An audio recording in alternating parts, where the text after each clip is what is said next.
নমস্কার, সবাইকে জানাই আনন্দিত জয়গুরু। আজকে আবার চলে আসলাম আপনাদের সামনে একটি নতুন আলোচনা নিয়ে। আলোচনায় থাকছি আমি পল্লবী দাস। আজকে আলোচ্য বিষয়টি হলো পুনর্জন্ম। এই নামটি আমরা প্রত্যেকেই শুনেছি, এবং পুনর্জন্ম ঠিক কতটা প্রযোজ্য এবং যুক্তিযুক্ত তা নিয়ে অনেক মতবিভেদ বা পার্থক্য রয়েছে। তো চলুন জেনে নিই। আমরা জানি পুনর্জন্ম বলতে বোঝায় পুনরায় জন্মগ্রহণ। একটা গাছ যদি আমরা কেটে ফেলি, গাছের কাণ্ড বা ডগার জায়গাটা, তাহলে সেটা আবার ধীরে ধীরে নতুন পাতা গজায়, ডালপালা মেলে এবং বড় হতে থাকে। কিন্তু মানুষের দেহাবসান ঘটলে কি সেটা আবার পুনরায় সৃষ্টি হয়? দেখুন, পুনর্জন্ম অনেক ধর্মের মধ্যে একটি মূল বিশ্বাস, বিশেষ করে হিন্দু ধর্মে। হিন্দু ধর্মে সমস্ত জীবনটাই জন্ম, মৃত্যু এবং পুনর্জন্মের মধ্য দিয়ে চলে যায়, এবং এটি সংসারের চক্র হিসেবে পরিচিত।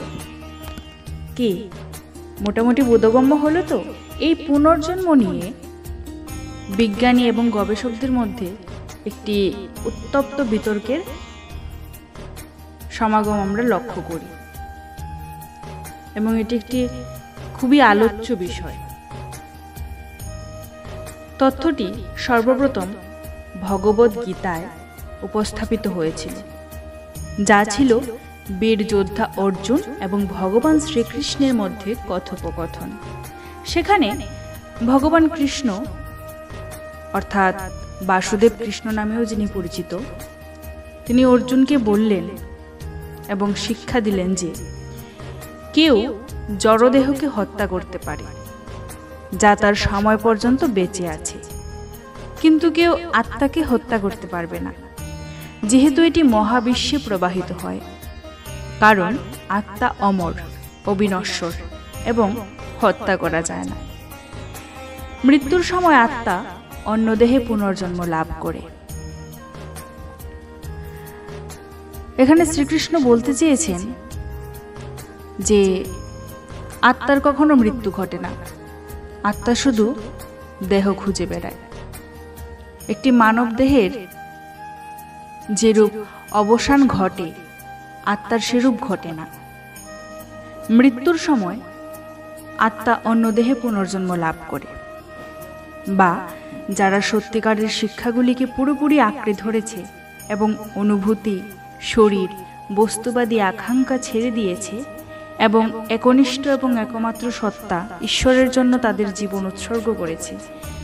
যেহেতু আত্মা সংস্কৃত পরিভাষায় মুক্তিতে পৌঁছায়, মোক্ষ বা মোক্ষ অথবা বিলুপ্তি, যাকে নির্বাণও বলা হয়, সেখানে ভগবান শ্রীকৃষ্ণ আরও উল্লেখ করেছেন যে অনুশোচনা, বেদনা, প্রেম, দুঃখ, সুখ, ক্রোধ ত্যাগ করার পরে এবং কেবলমাত্র সমস্ত আত্মাকে ঈশ্বরের কাছে নিবেদন করার পরে এবং কোনো নশ্বর আবেগের কথা চিন্তা না করে কেউ অমরত্ব অর্জন করতে পারে এবং সর্বশ্রেষ্ঠের সাথে মিলিত হতে পারে।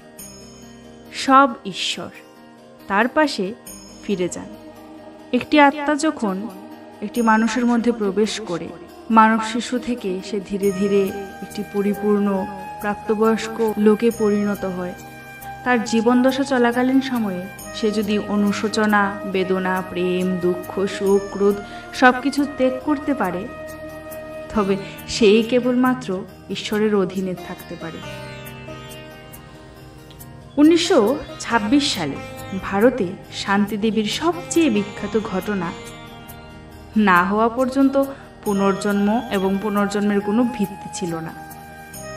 শান্তিদেবী, যিনি নিজেকে লুগোদি দেবী বলে দাবি করেছিলেন, মথুরার একজন আশ্চর্যজনক ধনী বস্ত্র ব্যবসায়ীর মৃত প্রথম স্ত্রী, যিনি মারা গিয়েছিলেন তার ছেলের জন্ম দেওয়ার সময়। শান্তিদেবীর বয়স তখন 4 বছর, যখন তিনি পূর্ণ বাক্যে কথা বলা এবং কাপড়ের জিনিসপত্র সম্পর্কে কথা বলার মতো উদ্ভট আচরণ শুরু করেছিলেন। তিনি আরও দাবি করেছিলেন যে তিনি ভগবান কৃষ্ণের ভক্ত ছিলেন, যিনি মথুরায় তার বাড়ির কাছে মন্দিরে যেতে অভ্যস্ত। যথেষ্ট আশ্চর্যজনক, তিনি তার আগের জীবনের ক্ষুদ্রতম বিবরণ বলতে পারতেন।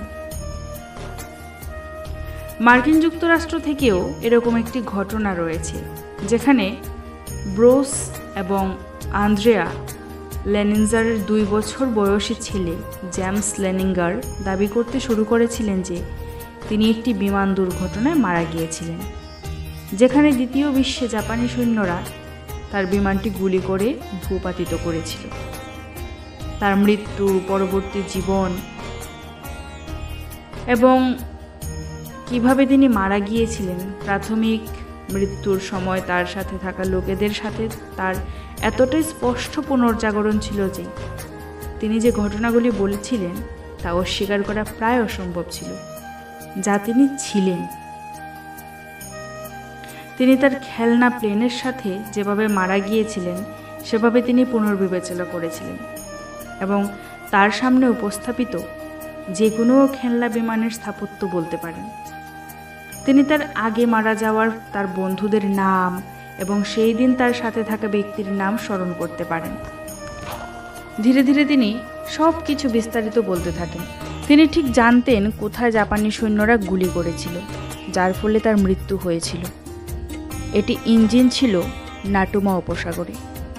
তিনি সর্বদা তার পিতামাতাকে বলতেন যে তিনি জেমস 3 বা তৃতীয়, যেহেতু তার প্রশংসিত আগের জীবনের সময় তার নামও ছিল জেমস। তিনি ঠিক সেই জায়গাটিও নির্দেশ করেছিলেন যেখানে তার বিমানটি গুলি করে নামানো হয়েছিল, যেটি প্রথমে একটি নৌকা থেকে উড়েছিল। তিনি যে বিমানে ছিলেন এবং যে নৌকা থেকে তিনি উড়ে গিয়েছিলেন তা তিনি স্মরণ করতে পারছিলেন। আগের জীবনের আলোচনায় তিনি 3 জনের কথা বলেছিলেন। প্রথমজন হলেন জ্যাক লারসন, যিনি জীবিত ছিলেন এবং নিশ্চিত করেছিলেন যে জেমস এম হুস্টন জুনিয়র নামে কেউ মারা গিয়েছিল। এই মামলাগুলির বেশিরভাগই অল্প বয়সের লোকেদের সাথে রেকর্ড করা হয়েছে, যারা সহিংস মৃত্যু বা তাড়াতাড়ি মারা গেছে। সারা বিশ্বের বাচ্চারা একই লিঙ্গের এই জাতীয় স্মৃতি স্মরণ করে এবং তাদের বেশিরভাগই ছিল পুরুষ। শান্তিদেবী এবং জেমস লেনিঙ্গারের ক্ষেত্রে যে জিনিসটি আলাদা করে তুলে হলো, শান্তিদেবী একেবারে সবকিছু মনে রেখেছিলেন এবং মৃত্যুর আগ পর্যন্ত মনে রেখেছিলেন। যাই হোক, লেনিনগ্রাডের স্মৃতি ক্ষণস্থায়ী ছিল এবং প্রাপ্তবয়স্ক হওয়া পর্যন্ত চলে গেছে এবং এই ঘটনাগুলি এখনও পর্যন্ত এমনকি ভারতেও রেকর্ড করা হয়েছে বলে মনে করা হয়। এই তথ্যগুলি থেকে আমরা বুঝতে পারি যে পুনর্জন্ম কথাটা পুরোপুরি অযৌক্তিক নয়।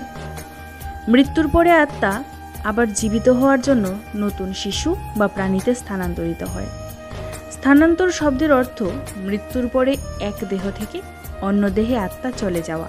গীতার বাণী থেকে এটাও জানা যায় যে আমাদের পুনর্জন্ম নির্ভর করে আমাদের কর্মের উপর। যাই হোক, আপনারা কারা কারা পুনর্জন্মে বিশ্বাস করেন অবশ্যই কমেন্ট করে জানাবেন এবং আজকের এই তথ্যটি আপনাদের কেমন লাগলো সেটাও জানাবেন। পরবর্তী আলোচনাগুলিতে আমাদের পাশে থাকার জন্য চ্যানেলটিকে সাবস্ক্রাইব করে দেবেন। ভালো থাকবেন। জয় গুরু।